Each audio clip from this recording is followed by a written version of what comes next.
Hello everyone, আসসালামু আলাইকুম। সবাই কেমন আছেন? আমি আলহামদুলিল্লাহ ভালো আছি। তো অনেকদিন পর ভাবলাম হাতে একটু মেহেদি লাগাই।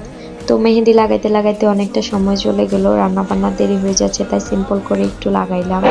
মেহেদির ডিজাইনটা কেমন হচ্ছে তা তো আপনারা দেখতেই পাচ্ছেন। এই দেখেন মেহেদির ফাইনাল লুক। দুই একটা ছবিও তুলে নিলাম। ছবি তুলতে তুলতে অনেক রং ঢং করতে করতে আমার অনেকটা সময় পার হয়ে গিয়েছে। দুপুর প্রায় 12:30 বেজে গিয়েছে।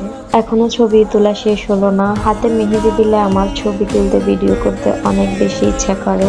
ছবি টবি তুলে শেষ করে এখন রান্না বসাতে যাচ্ছি। দেখতে পাচ্ছেন এখানে আমি চাল ধুইতেছি। তরকারি কি রান্না করব ভেবে পাচ্ছিলাম না। পরে মনে হলো অর্ধেক শসা তো বাকি আছে, আজকে এটা দিয়ে চালিয়ে দিয়ে তো শসাটা কেটে নিচ্ছিলাম। কাটাকুটি শেষ করে ভাবলাম মাছগুলো ভেজে নিই। তো দেখতেই পাচ্ছেন কড়াইতে তেল দিয়ে মাছগুলো ভেজে নিচ্ছিলাম। তো আপনারা দেখতে পাচ্ছেন এখন তরকারি রান্না করতেছি। আজকে রংঢং করতে করতে রান্না বান্নার 12টা বেজে গেল।